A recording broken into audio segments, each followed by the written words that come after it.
का संग। हमें अपने अपने जीवन पर हर क्षण निगाह डालकर देखना चाहिए कि क्या सच में मैं सत्य का साथ कर रहा हूं। वाणी दोहे में आया है, भरम रूप संसार में सत्संगत नौका जान, मंगत नित पधारिये सुनिए निर्मल ज्ञान।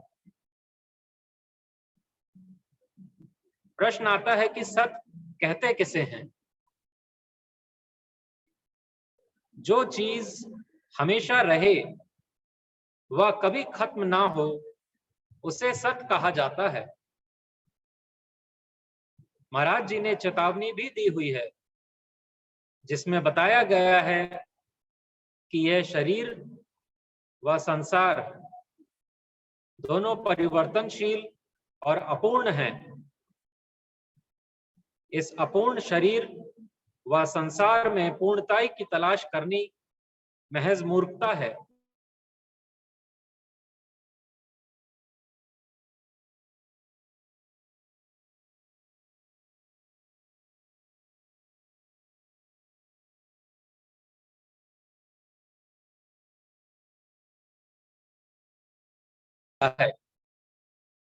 झूठ संसार सच करतार। हम सब भी अपना अपना जीवन जैसे जैसे भी जी रहे हैं, मन में यह ख्याल तो रहता है कि मैं बेहतर से बेहतर ढंग से जीऊं, परंतु मैं सही जी रहा हूं या नहीं, यह मुझे सही चीज अथवा जो सत्य है वही बता सकती है। हमारा स्वयं का मन इस बात को स्वीकार करता है कि वो ईश्वर जिसकी हम बचपन से आराधना करते आए हैं, वह जिसकी चर्चा बचपन से सुनते आए हैं, अपने आप में पूर्ण सर्वशक्तिमान व एकमात्र सत्य है। संसार में जब भी किसी की अर्थी ले जाते हैं तो कहते हैं राम नाम सत्य है, लेकिन अफसोस की बात यह है कि जब शरीर शांत हो जाता है तभी इसको बोला जाता है, जबकि यह पूरे जीवन भर याद रखने वाली व व्यवहार में चर्चा करने का विषय है कि राम नाम सत्य है। इसमें बुरा है क्या? संसार में किसी से अगर हम चलते हुए भी कह दें कि राम नाम सत्य है तो बुरा मान जाएगा, कहेगा अरे अरे ये क्या बोल दिया। लेकिन सत्मार्ग के राही को पता है कि इसमें कुछ भी गलत नहीं है, यही सत्य है। इस बात को पूरे जीवन भर याद रखना है। महाराज जी ने तो कहा भी है कि मौत की याद एक सत विचार है। चूंकि सत्य सिर्फ और सिर्फ एक ईश्वर ही है, इसलिए हमें अपने मन में यह जिज्ञासा होनी चाहिए कि आखिर वो ईश्वर हमसे कैसा जीवन जीना चाहिए, इस विषय में क्या बता रहे हैं। वो ईश्वर स्वयं तो नहीं दिखते, परंतु हम संसारियों के बीच में सत्पुरुष व सद्ग्रंथों के माध्यम से सारे राज खोल कर रख दिए हैं। इसलिए दोहे में आया भी है, गुरु गोविंद दो खड़े काके लागू पाए, बलिहारी गुरु आपने गोविंद दियो दिखाए। गुरु की बड़ी महिमा है। हम सब के मन में एक प्रश्न उठता है कि ईश्वर हमें नहीं दिखते, लेकिन एक जगह पढ़ा था कि ईश्वर तो दिखते हैं, लेकिन अपने नेत्र वैसे होने चाहिए, अपने मन की अवस्था ऐसी होनी चाहिए कि ईश्वर के दर्शन हो। जो संत थे, जो सत्पुरुष जितने रह चुके हैं, इन सबको तो सहजता से ईश्वर के दर्शन हो जाते थे। क्या फर्क है हमारे में और उनमें? इस बात को समझने के लिए जैसे कि किसी व्यक्ति की आंख में कोई समस्या आ जाए, मोतियाबिंद की समस्या हो जाए, या उसके आंख में ऐसी दिक्कत हो जाए कि उसको संसार दिखना बंद हो जाए, तो इसका अर्थ ये नहीं है कि संसार नहीं है। फर्क कहाँ है कि उसको अपनी आंखों से वो संसार अब दिख नहीं रहा। क्यों? क्योंकि उसमें कुछ बीमारी ऐसी हो गई। वही हाल हम सब जीवों का है। हम सब किसी ना किसी बीमारी से ग्रस्त हैं, जिसके कारण हमें उस ईश्वर के, उस सत्य का दर्शन नहीं हो पा रहा है।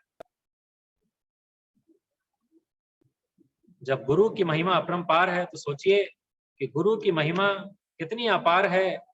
सोचिए कि गुरु ना होता तो क्या आज हम और आप सब एक साथ बैठे होते?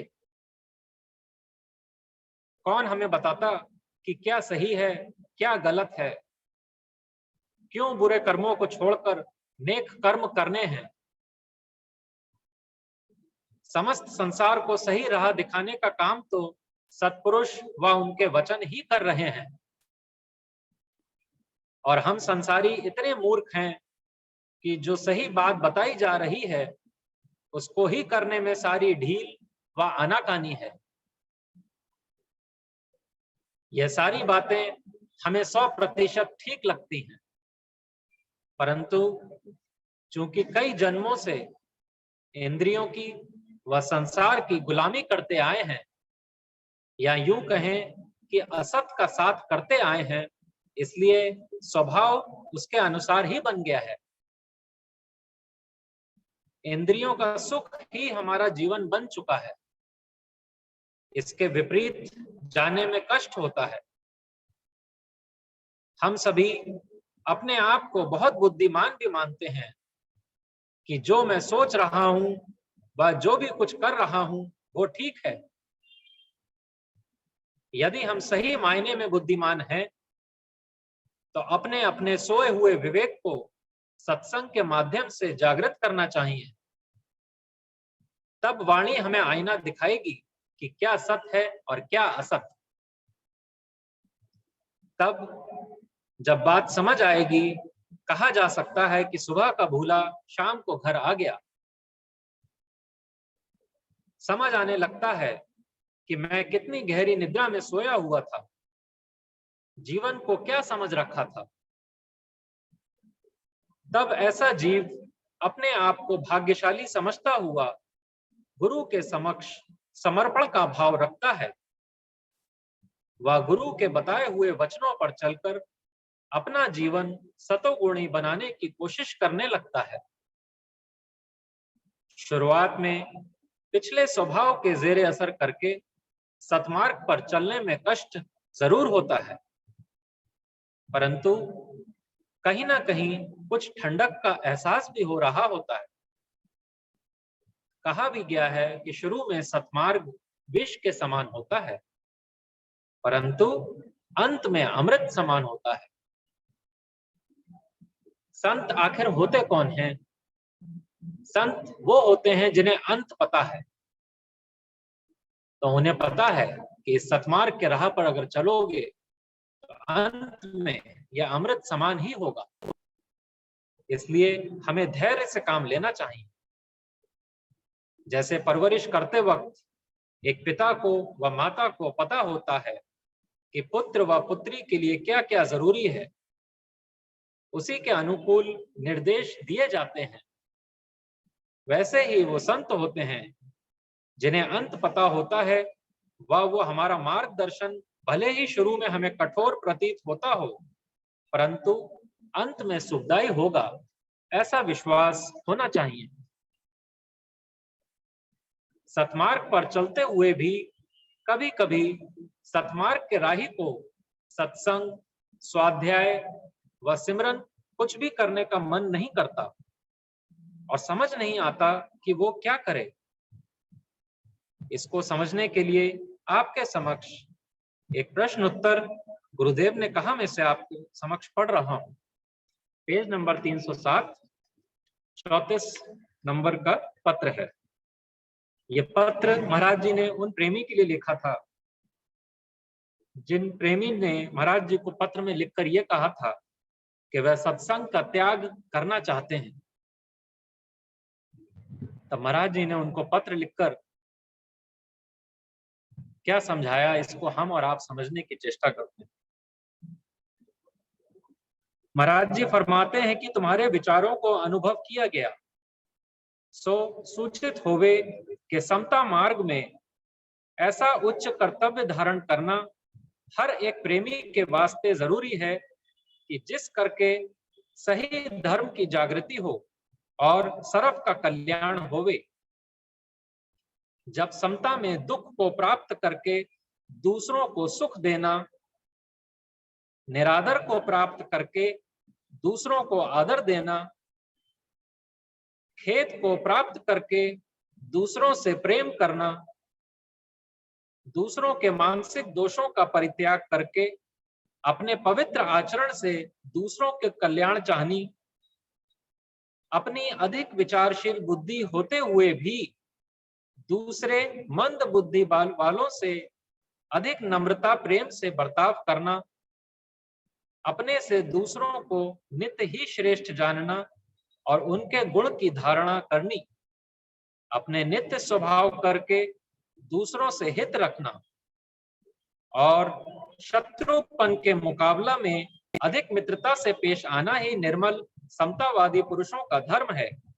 सो प्रेमी जी, ऐसे मार्ग में निश्चित होते हुए तुमने किस भावना से सत्संग का त्याग पत्र लिखा है? ऐ श्रेष्ठ बुद्धि वाले प्रेमी, तुम्हारे वास्ते ऐसा योग्य नहीं है कि ऐसे तुच्छ और मंद विचारों को अंतःकरण में जगह देवें, बल्कि विशाल चित्त होकर के सत्संग के प्रोग्राम को ऐसा दृढ़ करें जिससे राजधानी जैसी जगह में समता का स्वरूप प्रकाशक हो, बहुत सज्जनों को उससे लाभ होवे। प्रेमी जी, जब स्वार्थ में तमाम अवस्था गुजर गई, आप खुद महसूस करते हैं, तो अब परमार्थ का एक विशेष नियम जो सत्संग है उसको निर्माण और निष्काम भाव से अपनाएं। इससे अपने आप का भी उद्धार है और संगत का भी उत्साह बढ़ता है। बाकी यह विचार अपने चित्त से बिल्कुल निकाल देवें कि मेरी हाजिरी या विचार संगत को कुछ अच्छे नहीं लगते। यह तुम्हारा अपना भ्रम है। संगत के वास्ते तुम एक अधिक शिरोमणि प्रेमी हैं और संगत ऐसा निश्चय करती है कि तुम अपने निश्चय से सब प्रेमियों से अधिक हित करें। किसी के बारे में कोई भ्रम धारण न करें। सब प्रेमी तो तुम्हारे जैसे शिरोमणि प्रेमियों के उत्साह के चातक हैं। तुमने ये भ्रम कैसे धारण कर रखा है? तुम्हारे वास्ते ऐसा विचार बिल्कुल योग्य नहीं है। महाराज जी इसमें समझा रहे हैं कि इस प्रकार का विचार अगर हमारे मन में भी आ जाए तो उसका क्या निर्णय होना चाहिए। महाराज जी के शब्दों में ये हमारे समक्ष है। इसलिए हमें भी किसी भी बात से अपने जीवन में निराश हताश अगर हैं भी तो महाराज जी के इन वचनों को फिर से पढ़ें।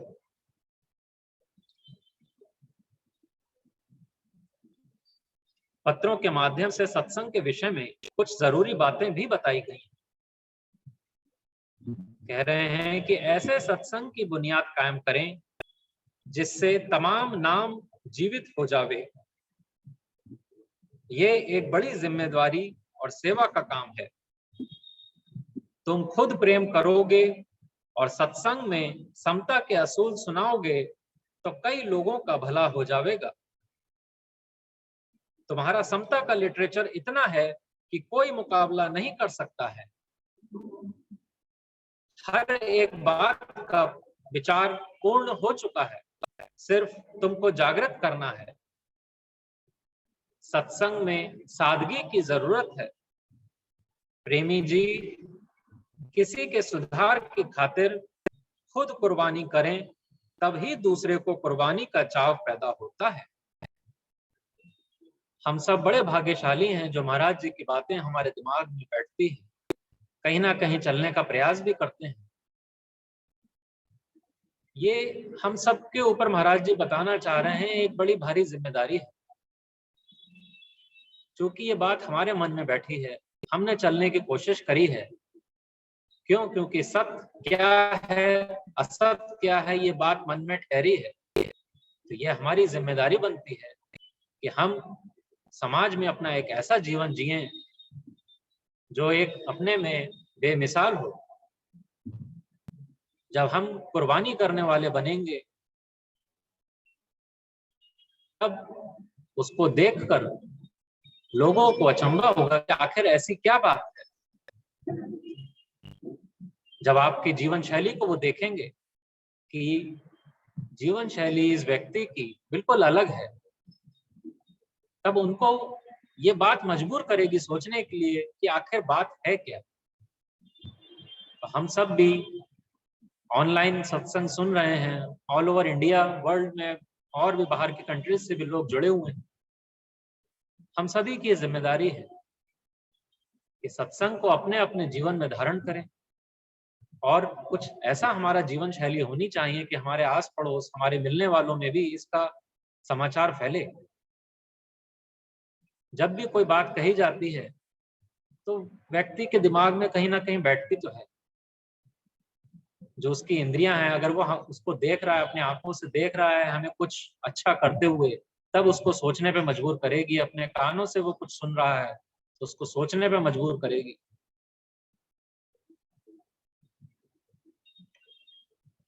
महाराज जी ने और भी बताया कि गोलक वगैरह सत्संग में बिल्कुल नहीं रखनी, इसका असर अच्छा नहीं होता है। जगह जगह समाज में जाते हैं, कैसे जगह जगह गुल्लक रखे हुए। यहाँ महाराज जी ने मना किया है। संगत आपस में प्रणाम या ब्रह्म सत्यम कहकर बैठ जाया करे।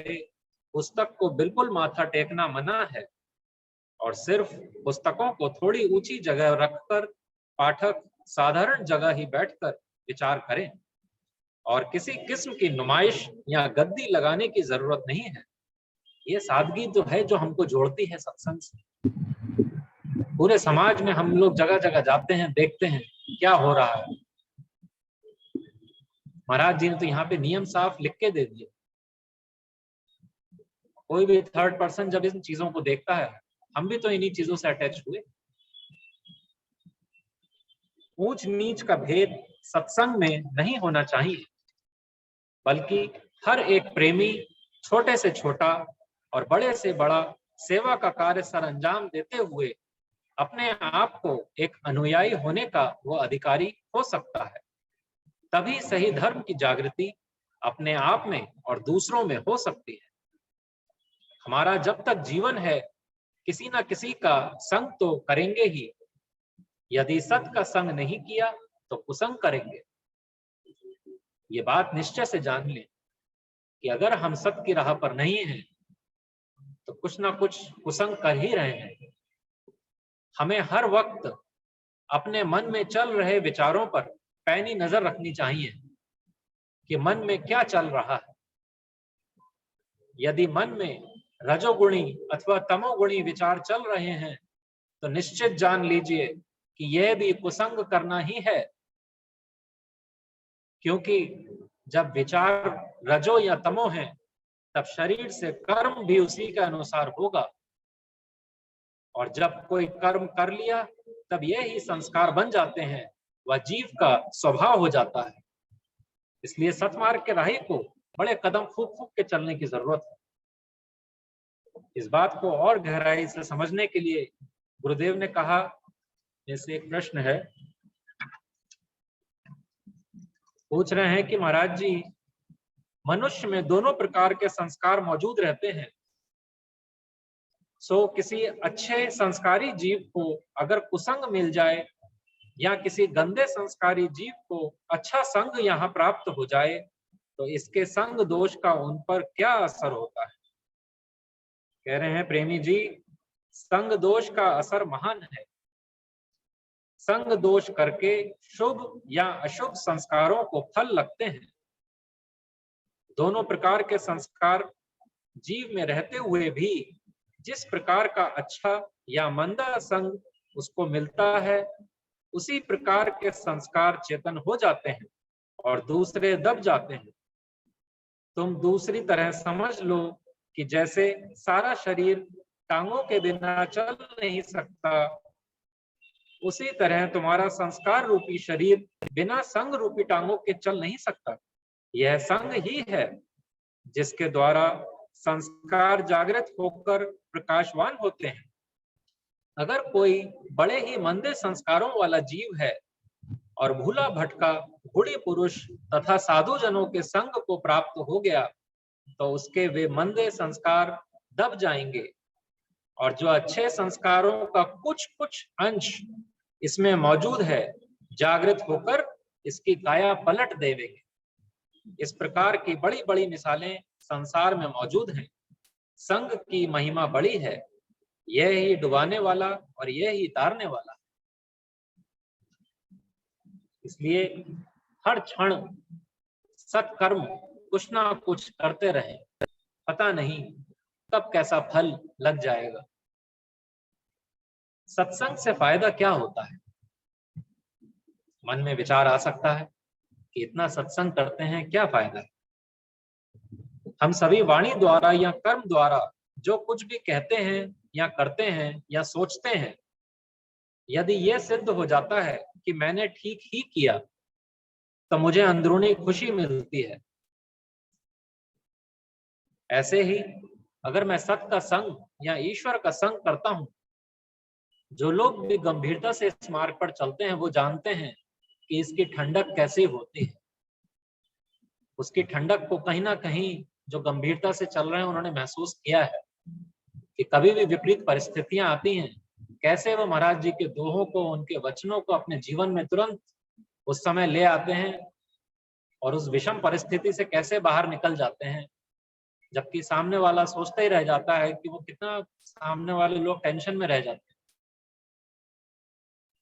तो सत्संग का ये बहुत बड़ा फायदा है कि मन में एक ठंडक, खुशी व तसल्ली बनी रहती है। हर वर्ष में मेरा कितना सुधार हुआ, ये मैं अपना अपना अवलोकन हर व्यक्ति कर सकता है।